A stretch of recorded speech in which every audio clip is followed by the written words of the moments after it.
हर रोज एक नई कहानी देखने के लिए चैनल को सब्सक्राइब करें और बेल आइकन दबाना ना भूलें। स्वीटी जस्सी से बहुत प्यार करती थी, साथ ही वो उससे शादी करने का फैसला भी ले चुकी थी। ऐसे ही स्वीटी अपने कमरे में बैठी थी, तभी उसके पास जस्सी का कॉल आता है। हेलो जस्सी, कैसी हो? कितने दिन हो गए तुमसे मिले हुए, बहुत मन कर रहा है तुमसे मिलने का। चलो ना कहीं घूमने चलते हैं हम। हाँ स्वीटू, चलो। मैं भी तुम्हें बहुत मिस कर रहा हूँ, तुम्हें देखने के लिए तरस रहा हूँ। I miss you too Jassi. चलो कल हम दोनों चलेंगे घूमने के लिए। बड़े दिनों बाद मिलूंगी तुमसे, बड़ी खुश हूँ। मैं भी जान, कल तुम जेके रोड पर मिलना, मैं वेट करूँगा। पर तुम्हारे घर वाले आने तो देंगे ना? अरे उसकी टेंशन तुम मत लो, मैं बहाना बना कर आऊंगी। Okay bye. स्वीटी फोन रखती ही है कि उसकी बहन मिंटी उसे कॉल पर किसी से बातें करते हुए सुन लेती है। तभी उसका फोन छीनते हुए वो बोलती है, तू किसी लड़के से मिलने की बात कर रही थी ना? अभी बताती हूँ माँ को। मैंने कब किस लड़के से बात? ऐसा है तो फोन दिखाना, छीन क्यों रही है मेरे हाथ से? ऐसा कुछ भी नहीं है। और फोन छोड़ मेरा, छोटी है ना तो छोटी बनकर रह। अभी माँ को बुला कर लाती हूँ, जब वो तेरा फोन खुद देखेगी ना तब तुझे अकल आएगी। माँ जल्दी आइए, देखिए स्वीटी दी क्या छुपा रही है, जल्दी आकर उनका फोन चेक करिए। अब तो मैं गई, अगर फोन चेक कर लिया तो घर से निकलना दुश्वार हो जाएगा। ठिकाना जी बचाइए मुझे। मिंटी मंजरी को बुलाकर लाती ही है कि इतने में स्वीटी अपने फोन से उसका नंबर और डिटेल सब डिलीट कर देती है। फिर मंजरी आकर उसके हाथ में से फोन लेती है और बोलती है, दिखा किससे बात कर रही है तू? कुछ भी तो नहीं माँ, मैं कहाँ कुछ छुपा रही हूँ। अरे ये झूठ बोल रही है। आपको तो पता ही है कि ये कितने बदतमीजी से बोलती है और ये हर बात पर चिढ़ती भी है। मंजरी स्वीटी की बात पर भरोसा नहीं करती और मिंटी की बात सुनकर वो स्वीटी का बाहर आना जाना बंद करवा देती है। ये कहकर मंजरी चली जाती है। तभी गुस्से में स्वीटी मिंटी को कहती है, तुझे तो मैं अच्छे से धर के कूटूंगी, निकल ले यहाँ से। कंपनी कहीं की, इतने दिनों बाद मैंने जस्सी से मिलने का प्लान बनाया और इसने सब गड़बड़ कर दिया। अब मम्मी और ये इधर उधर होंगे ना तब कॉल करूंगी आराम से। कुछ देर बाद वो रसोई में थी, मिंटी को चेक करती है तो वो पढ़ाई कर रही होती है, इसीलिए वो खाली रूम में चली जाती है। जैसे ही वो जस्सी को कॉल करती है तो उसे अपना भाई हैप्पी कबर्ड में से कपड़े ढूंढते हुए दिखाई देता है और वो एकदम से हैरानी में बोलती है, हे भगवान, यहाँ तो भाई है, कहीं और चली जाती हूँ। इससे पहले ये देख ले, ऐसा करती हूँ रसोई में नेक बैंड लगाकर काम करती हूँ, जिससे किसी को पता भी नहीं चलेगा और मैं बात भी कर लूँ। स्वीटी नेक बैंड लगाकर जस्सी से कॉल पर बातें करते हुए उसे सब बता देती है कि मिंटी ने उसके साथ क्या किया। ये सुनकर जस्सी बोलता है, तुम्हारी बहन कैसी सी है, चैन से हम दोनों को जीने देगी या नहीं? अब कैसे मिलूं तुमसे? लेकिन मिलकर तो रहूंगा, चाहे मुझे कुछ भी क्यों ना करना पड़े। नहीं, मुझे नहीं लगता कि माँ मुझे तुमसे अब मिलने देंगी। मेरा बॉयफ्रेंड है, ये सुनकर तो वो मुझे मार ही डालेगी। अब मैं क्या करूँ? जैसे मैं तुमसे प्यार करती हूँ और तुमसे शादी भी करूँगी। तुम रो मत ऐसे, मैं हूँ ना, सब ठीक हो जाएगा। अरे जैसे मैं तुमसे, मिंटी आ रही है। किससे बात कर रही है? अरे मैं तो गाना गा रही थी, तुमसे मिलना, बातें करना बड़ा अच्छा लगता है। ओहो, मेरी स्वीटू भी ना। अच्छा ठीक है, काम कर ले। थैंक गॉड ये चली गई। अच्छा जस्सी, मैं रखती हूँ, बाय। कल मिलना मत भूलना। ठीक है। कुछ देर बाद उसकी माँ मंजरी आती है और उसकी तबीयत खराब होने लगती है। घर में बहुत काम फैल जाता है, मंजरी नहीं कर पाती और उसका भाई हैप्पी भी काम करने की मना कर देता है। मिंटी भी स्टडी के चलते काम करने से मना कर देती है और स्वीटी बोलती है, माँ जब ये लोग मदद नहीं करेंगे तो इतना सारा काम मैं कैसे संभालूंगी? मैं नहीं कर सकती इतना सारा काम अकेले। फिर कौन करेगा इस घर का काम? 2 दिन हो जाते हैं। मंजरी घर के कामों को लेकर टेंशन में आ जाती है। ऐसे ही रास्ते में सब्जियां लेते वक्त एक लड़का मंजरी की हेल्प करता है और खुद को नौकर बताता है। फिर मंजरी जस्सी को नौकर समझकर अपने घर ले आती है। शाम के वक्त जस्सी नौकर बनकर सबको खाना परोसता है। तभी स्वीटी एकदम से उसे देखकर डर जाती है और बोलती है।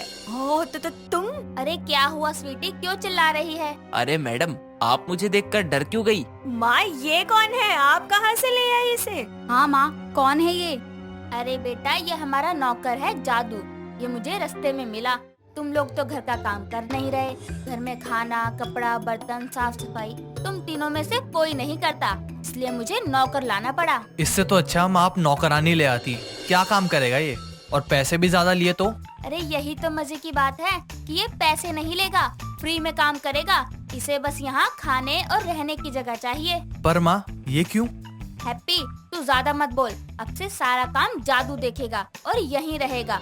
काम फ्री में होगा। तुम्हें खिलाती हूँ तो क्या इसे नहीं खिला पिला सकती? मेरे तो 8-10 हजार बच गए। मजा ही आ गया। बस माँ जी, बहुत बातें कर ली आप सबने मेरे बारे में। खाना खाइए, ठंडा हो रहा है। आपने कहा था ना लहसुन की चटनी बनाओ, खाकर देखिए कैसी बनी है। हाँ हाँ जादू, खाती हूँ। माँ मैं अभी आई रसोई से। माँ जी, मैं अंदर से और सब्जी लेकर आता हूँ। दोनों रसोई में होते हैं, जहाँ स्वीटी जस्सी को देखकर पिघल जाती है और रोने लगती है। तभी जस्सी उसे आकर गले लगा लेता है और कहता है, अरे पागल, तुम रो क्यों रही हो? खुश हो जाओ, तुम्हारा जस्सी आ गया है अब। तुम पागल हो? माँ को पता चलेगा तो तुम मेरे लिए नौकर क्यों बने? तुम्हारा इतना बड़ा बिजनेस है, उसे छोड़कर तुम यहाँ बर्तन साफ करोगे क्या? देखो स्वीटू, प्यार और जंग में सब जायज है। अब तुम मुझसे बाहर रहकर तो आशिकी कर नहीं सकती थी, इसीलिए तुमसे मिलने के लिए नौकर बना, ताकि तुम नौकर से आशिकी कर सको। चलो अब खुश हो जाओ। ठीक है, मैं तैयार हूँ ऐसे नौकर से आशिकी करने के लिए। चलो अब तुम बाहर जाओ, कहीं माँ को शक न हो जाए। इस तरह जादू बाहर सबको खाना परोस देता है और लास्ट में खुद अपने कमरे में खाता है। तो स्वीटी उसे पानी देने के लिए आती है और उसके गले लगकर उससे बातें करती है। तभी मिंटी आती है और बोलती है, तू यहाँ इस नौकर के कमरे में क्या कर रही है? वो मैं जादू को पानी देने आई थी। वो पानी लेना भूल गया था और खाना खा रहा था। अब ऐसे खाने पर से उठता तो अच्छा नहीं लगता ना, इसलिए मैं देने आ गई। अच्छा जादू, तुम सारा काम अच्छे से करना, बर्तन अच्छे से साफ कर देना, ठीक है? चल मिंटी, हम सोने जाते हैं। जी मैडम, आपका सारा काम हो जाएगा। ऐसे ही वक्त बीतता जाता है। जस्सी को जादू बनकर सारे काम करने पड़ते हैं, जिसके चलते उसकी कमर में बहुत दर्द होने लगा था। साथ ही घर वालों के साथ प्यार से रहकर उनके सारे काम करता था। मंजरी के पैर दबाता, मिंटी के पार्टी की ड्रेसेस सिलेक्ट करवाता और उसके भाई की स्टडी में मदद कर दिया करता और अपनी स्वीटी के साथ रोमांस भी छुप छुप कर लिया करता। ऐसे ही एक दिन जादू खिड़कियाँ साफ कर रहा था, तो साफ करते हुए वो गाता है, चिल चिल चिल्ला के कजरी सुनाए, झूम झूम कौआ भी ढोलक बजाए, अरे वाह बाबा, अरे वाह बाबा। अरे वाह, कमरा तो बड़ा चमक रहा है और ये खिड़कियाँ भी साफ हो गई। वाह जादू, शाबाश। थैंक यू माँ जी। घर का काम करने के बाद जादू चुपके से स्वीटी के कमरे में आता है और उसे पीछे से हक कर लेता है और बोलता है, अरे जान, कमरे में अकेले अकेले क्या कर रही हो? जरा मुझे भी तो बुलाओ। जादू, मेरा मतलब जैसे यहाँ क्यों आए हो? किसी ने देख लिया तो हटो ना। कोई नहीं देखेगा, सब बिजी हैं, इसीलिए तुम्हारे पास आया हूँ। दोनों कमरे में बहुत हंस हंस कर बातें कर रहे होते हैं कि मिंटी दोनों को एक साथ गले लगे हुए देख लेती है और फिर वो तुरंत अपनी माँ मंजरी को जाकर सब बताती है, जिसके बाद जादू को बुलाया जाता है और उससे बहुत सवाल जवाब किए जाते हैं और मंजरी उसे सुनाते हुए कहती है, तुझे हमने रहने को घर और खाने को खाना दिया और तूने ये सिला दिया और तू नौकर से ही आशिकी लड़ाने लग गई। बस कीजिए माँ, मैं भी उससे प्यार करती हूँ। देखो माँ, ये एक नौकर से प्यार करती है। तू बीच में मत बोल वरना मेरा हाथ उठ जाएगा।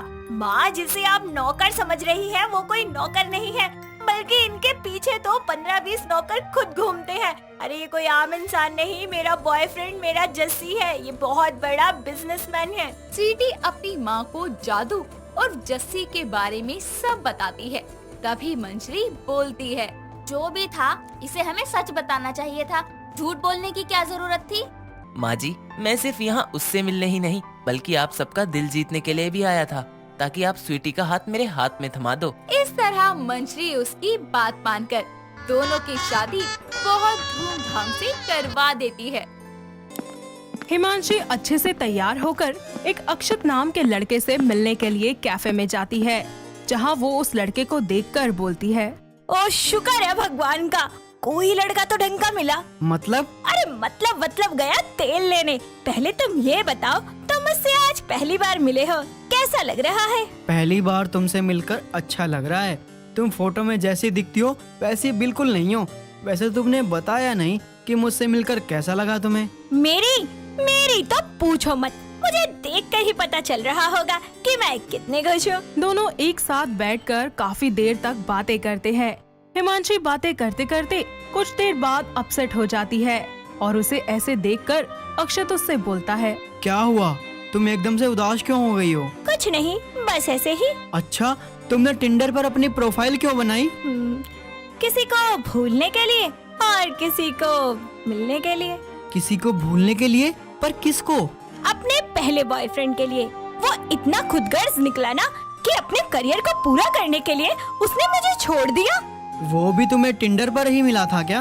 अरे नहीं, वो तो कॉलेज में मिला था। टिंडर पर तो मुझे एक से एक अनोखे बेवकूफ मिले हैं। तुमसे पहले ना मैं 2 बेवकूफों से मिली थी, सच्ची। हाँ बिल्कुल, बताओ ना। हिमांशी बताना शुरू करती है कि आखिर किस तरह कुछ दिनों पहले उसकी मुलाकात एक मोटे सांड जैसे दिखने वाले राहुल नाम के लड़के से हुई थी, जिसकी जगह उसने टिंडर पर अपने भाई की प्रोफाइल लगाई हुई थी। जब वो उससे मिलने के लिए आई तो उसके होश ही उड़ गए और वो लड़का उसके पास आकर उसके हाथों में गुलाब देते हुए उससे बोलता है, अच्छा तो आप हैं हिमांशी जो हमारी फैन बन गई। हाय, आप तो फोटो से भी ज्यादा स्मार्ट निकले। वैसे टिंडर पे आपने किसका प्रोफाइल पिक लगाया है? उस पर तो मेरे भाई की फोटो है। वो भी मेरी तरह स्मार्ट है पर मुझसे कम। बहुत जिद कर रहा था मुझसे कि मैं अपनी प्रोफाइल में उसकी फोटो लगा दूं, तो मैंने उसका दिल रखने के लिए लगा दिया, बस इससे ज्यादा कुछ नहीं। ये लीजिए आपके लिए छोटा सा महकता हुआ तोहफा। मोटे कहीं के गलतफहमी का शिकार हो गई मैं तो। हे भगवान, मैं कहाँ पीछे पड़ गई, कहाँ मुझ फूल जैसी लड़की के पीछे ये सांड पड़ गया। मानसी बेटा कुछ कर, पीछा छुड़वा इससे अपना। हाय, वो मैं क्या बोल रही थी कि मेरा आइसक्रीम खाने का बड़ा मन कर रहा है। आप मुझे एक आइसक्रीम ला देंगे? हाँ हाँ क्यों नहीं, आखिर अब तुम मेरी गर्लफ्रेंड जो हो। तुम कहो तो नया आइसक्रीम पार्लर खुलवा दूं तुम्हारे लिए मेरी जान। जी नहीं, बस एक ही ला दीजिए, वही काफी है। जी बिल्कुल, वेट करो, मैं यूं गया और यूं आया। राहुल जैसे ही उसके लिए आइसक्रीम लेने जाता है, हिमांशी वहाँ से रफू चक्कर हो जाती है और जिसके बाद वो राहुल को टिंडर पर ब्लॉक करके उसका नंबर ब्लैकलिस्ट कर देती है। ऐसे ही वक्त बीतता जाता है और एक दिन हिमांशी टिंडर पर ही अमित नाम के एक लड़के के संपर्क में आती है और उससे बातें करनी शुरू कर देती है। कुछ ही दिनों के बाद वो उससे मिलने के लिए एक सीसीडी में जाती है, जहां अमित उससे बोलता है, आप बहुत सुंदर हैं। आप भी जैसा प्रोफाइल लगाया था बिल्कुल वैसे हैं, एकदम स्मार्ट। हमें यहाँ आए बहुत देर हो गई है, क्यों ना हम कुछ ऑर्डर कर लें और साथ ही साथ बात भी कर लेंगे। जी क्यों नहीं। ये बोलकर अमित अपने लिए और उसके लिए एक कॉफी ऑर्डर करता है और कुछ ही देर के बाद वो हिमांशी से कहता है, तुम बिल पे करके बाहर आ जाना, मैं वही तुम्हारा वेट कर रहा हूँ। ओके, एक अर्जेंट कॉल आ रहा है, मैं आता हूँ, ठीक है? आ जाओ तुम। ठीक है। इतना बोलकर वो वहाँ से चला जाता है और हिमांशी उसको बस देखती ही रह जाती है। कुछ देर के बाद वो बिल पे करके बाहर चली जाती है, जिसके बाद वो दोनों एक मॉल में जाते हैं और अमित अपने लिए कुछ ड्रेसेस ले लेता है, जिस पर वो हिमांशी से कहता है, हिमांशी तुम पेमेंट कर दो ना, कल पक्का हम तुम्हारे लिए शॉपिंग करेंगे और पेमेंट मैं करूँगा। हाँ क्यों नहीं, और उसकी पेमेंट फिर मैं करूँगी और तुम्हारे साथ रही ना तो एक ही दिन में लुट जाऊंगी। तो क्या हुआ, तुम मेरे लिए इतना भी नहीं कर सकती? पागल वागल हो गए हो क्या? अरे जाओ ना, मुझे नहीं रखना रिश्ता तुम जैसे कंजूस के साथ, पता नहीं कहाँ कहाँ से आ जाते हैं। ये बोलकर हिमांशी वहाँ से अपने घर आ जाती है और कुछ दिन तक टिंडर इस्तेमाल करना बंद कर देती है और एक बार फिर से अपने एक्स बॉयफ्रेंड को याद करने लगती है, जो उसे धोखा देकर उसकी लाइफ से जा चुका था और उसकी यादों से निकलने के लिए वो आखिरी बार एक बार फिर से अपने फोन में टिंडर डाउनलोड कर लेती है, जिसके चलते वो बोलती है, हे टिंडर, अब तो मेरा एग्जाम मत ले यार, बस एक ढंग के लड़के से मिलवा दे जो मेरे साथ रहे, मुझे समझ सके, मुझे बेवकूफ ना बनाए और धोखेबाज तो बिल्कुल ना हो, ज्यादा स्मार्ट ना भी हो तो चलेगा, पर वरना दिल का तो अच्छा हो। इसी तरह वक्त बीतता जाता है और वो टिंडर के जरिए अक्षत के संपर्क में आती है और उससे चैटिंग करना स्टार्ट कर देती है। साथ ही वो उससे पहली बार मिलने के लिए भी जाती है। तुम वो पहले इंसान हो जिससे मेरी मुलाकात बड़े अच्छे से हो पाई है, ताकि एक अच्छी सी गर्लफ्रेंड मिल सके जिसके साथ मैं अपनी जिंदगी को अच्छे से जी सकूं। पर मैंने पढ़ा था, तुम्हारी बायो में लिखा था कि तुम्हें बस एक दोस्त चाहिए जो सुख दुख में तुम्हारा साथ दे, तो फिर लाइफ पार्टनर? हाँ, चाहिए कोई ऐसा जिसके साथ टपरी की चाय पीने में मजा आए, जो मेरी हर सुबह की मुस्कान बन सके, जो बिल्कुल तुम्हारी तरह हो, जिसके साथ मैं रह सकूं। और दोस्त इसलिए मेंशन किया क्योंकि दोस्त से ज्यादा कोई हमें नहीं समझ सकता, इसलिए वो मेरे साथ दोस्त की तरह रहे, पर मेरी हमसफर बनकर। दोनों काफी देर तक एक दूसरे से बातें करते रहते हैं और साथ में घूमते भी हैं। इस तरह उन दोनों का मिलना जुलना शुरू हो जाता है, जिसके बाद वो दोनों एक दूसरे के काफी ज्यादा करीब आ जाते हैं। और एक दिन पार्क में हिमांशी उससे कहती है, मुझसे पहले तुम किसी लड़की से मिले हो क्या टिंडर के थ्रू? हाँ, तुमसे पहले मीनाक्षी नाम की एक लड़की से मिला था, पर सच्ची? बताओ ना, कौन थी? अक्षत उसको अपनी पहली टिंडर डेट के बारे में बताता है, जब वो मीनाक्षी को एक रेस्टोरेंट में मिलता है और उससे मिलते ही मीनाक्षी बोलती है, अक्षत राइट? जी। वेट, हाँ बस 2 मिनट, पहले मैं एक कॉल अटेंड कर लूँ। हाँ बिल्कुल। उप्स, कॉल कट गई। वो क्या है ना, मैं बहुत बिजी रहती हूँ, यहाँ तक कि मैं एक भी कॉल पिक नहीं कर पाती। सोचो मैं तुमसे मिलने कितने मुश्किलों से आई हूँ। वैसे कैसी लग रही हूँ मैं? You look nice. उस दिन जब तक वो मेरे साथ थी, उसने मेरा दिमाग खराब कर दिया था। और मैंने? तुमने तो मेरी जिंदगी के खाली हिस्सों को पूरा किया है और मुझे किसी और लड़की से नहीं मिलना है। वो क्यों? क्योंकि मुझे मेरी पसंद मिल गई है और वो भी बेहद खूबसूरत। मुझे भी फाइनली मेरी जिंदगी वापस से अपने ट्रैक पर आ ही गई। I love you Himanshi. I love you too baby. वो दोनों ही एक दूसरे को एक्सेप्ट कर लेते हैं और कुछ ही दिनों के बाद अपने अपने घर वालों की सहमति से एक दूसरे से शादी करके अपनी जिंदगी को खुशी खुशी से जीने लगते हैं। दोस्तों, अगर आपको ये कहानी पसंद आई तो इसे लाइक करें, शेयर करें और कमेंट करके बताएं कि कहानी में आपको सबसे अच्छा क्या लगा।